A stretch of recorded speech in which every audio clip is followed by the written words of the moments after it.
Recently अभी मेरे को बहुत सारे हेट कमेंट्स आ रहे हैं, बहुत सारे लोग मेरे को बहुत सारी चीजें बोल रहे हैं एंड दे आर सेइंग कि तुम सामने वाले को मेंटली टॉर्चर कर रहे हो और तुम उनको परेशान कर रहे हो, तुम्हारे ऊपर ऐसा केस होना चाहिए, तुम मेंटली टॉर्चर कर रहे हो, बुली कर रहे हो, हरास कर रहे हो।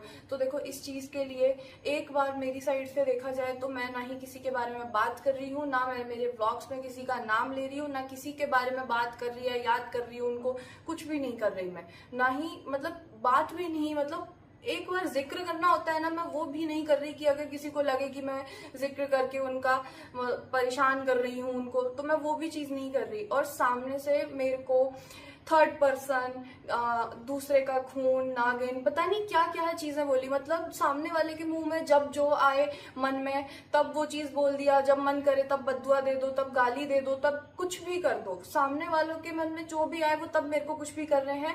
वो मेरे लिए मेंटल हरासमेंट नहीं है, मेरे को मेंटली ऐसा टॉर्चर करना नहीं होता। बट लेकिन अगर मैं उनकी उन चीजों का रिप्लाई नहीं दे रही, शांत बैठी हूँ, तो वो सामने वाले के लिए मेंटल टॉर्चर है। आप लोग यही कहना चाहते हो क्या कि मतलब तुम रिप्लाई ना देके सामने वाले को सेटिस्फेक्शन नहीं दे रहे हो? मैं देखो, साइलेंस का मतलब ये नहीं होता कि तुम गिल्टी हो इसलिए तुम चुप हो। साइलेंस का मतलब ये भी होता है कि मेरे को फर्क नहीं पड़ता उनसे, उन चीजों से, अब जो भी हो रहा है, क्योंकि ये चीजों को होते हुए अब 1 साल हो चुका है। मेरे को इन चीजों की, अब सच बताऊं तो, एक आदत सी हो गई है कि तो फिर मैं छोड़ देती हूँ कि यार क्या ही करना। जब देखो आपके हाथ में कोई चीज कंट्रोल में नहीं है तो आप उसको कंट्रोल कर भी नहीं सकते हो, है ना। जो चीजें आपके कंट्रोल में है वो है आपका बिहेवियर, आपका मेंटल पीस, कि आप उसको कैसे प्रोटेक्ट करते हो। तो मेरे लिए यही होता है कि कोई प्रॉब्लम आती है तो मैं उसको इग्नोर करती हूँ, ठीक है जो हुआ सो हो गया। बट लेकिन अब मेरे को ये चीज है कहना कि तुम मेंटली टॉर्चर कर रही हो, तुम मेंटली परेशान कर रही हो सामने वाले को, ये कोई सही चीज नहीं है। क्योंकि मैं कुछ नहीं कह रही किसी के बारे में, ना ही मेरे को कहना। और जो मेरे को हेट कमेंट कर रहे हैं बिना कुछ सारी चीजें जाने हुए जज कर रहे हैं ना पहले से, तो एक बार सोच के देखना, क्या तुम लोगों को सच में दोनों साइड की कहानियां पता है? क्या तुमने सच में दोनों साइड की कहानियां सुनी? ना ही देखो मैंने आज तक मेरी साइड की स्टोरी बताई, और ना मेरे को लगती है जरूरत कि मेरे को बतानी चाहिए। क्योंकि देखो, अपने आप चीजें सब थोड़ी बहुत सामने आई, वो चीजें थोड़ी बहुत जो सामने आई उससे अपने आप ही सामने वाले को थोड़ा सा पता नहीं परेशानी हो गई। बल्कि मैंने कुछ नहीं बोला किसी के बारे में, ना ही मैंने कुछ बोला। और देखो, अगर मैंने पास्ट में बोला था वो मेरी गलती, उसको मैं एक्सेप्ट करती हूँ, मैं सॉरी बोल रही हूँ कि मैं भी एक इंसान हूँ, मेरे को भी गुस्सा आता है। जब आपने कुछ नहीं किया उसके बाद भी आपको इतने सारे लोग मतलब गाली दे रहे हैं, बदुआ दे रहे हैं, कुछ भी मतलब बोले जा रहे हैं जो उनके मन में आ रहा है, तब आपको भी तो एक टाइम पे लगता है ना यार कि मैंने क्या किया और मैंने मेरी चीज अभी तक रखी। हेलो दोस्तों, देखिए अंशु बोल रही है कि आप मुझे गलत कमेंट कर रहे हो, मेरे बारे में गलत गलत बोल रहे हो। आप बोल रहे हो कि आपने मेंटल टॉर्चर कर रहे हैं, लेकिन मैं उनको मेंटल टॉर्चर नहीं कर रही हूँ। ना ही जो वीडियो में उनका नाम ले रही हूँ, ना ही मैं उनसे कोई रिश्ता रखती हूँ।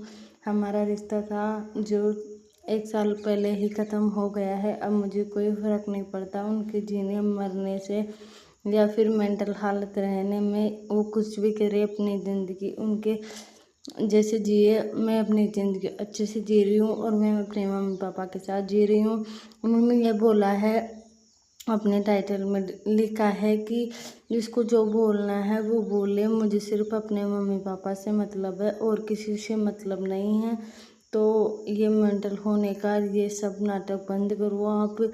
आप सिर्फ ये रो रो कर दिखावा करती है। यहाँ तक कि उन्होंने बोला है कि जो उनके अंकल जी हैं उनसे बुलवा दिया है कि आप आओ चाहे मत आओ, मेरी अंशु मेरे पास रहेगी, मुझे उससे कोई मतलब नहीं है। कोई आए चाहे नहीं आए, कोई बात करे या नहीं करे, यहाँ क्यों आई थी, किसने बुलाया था, यहाँ तक कि ये भी जो अंकल जी ने उन्हें साफ बोल दिया है। तो उसके बाद में ही ये मेंटल टॉर्चर वाली बात हुई है। और जो फ्लिपी ने अपने बाल काट लिए हैं, उसके बाद में बाल काटने से पहले भी थोड़ा इमोशनल ब्लॉक था, लेकिन उसमें छुपाने की कोशिश की गई थी कि आखिरकार वो उदास है। लेकिन अब जो रोना था रो लिया। अब उनके अच्छे अच्छे ब्लॉग देखने को मिल रहे हैं। और छोटी जीजी का अभी तक कोई ब्लॉग नहीं आ रहा है। और पड़ोसी ने तो बोला था कि मैं आपका साथ दूंगा, उसके बाद में अलका जी का रिप्लाई आने पर उनका जो कि अभी तक भी कोई ब्लॉग नहीं आया, और राजू जी के केस का जो कि छानबीन अभी चल रही है।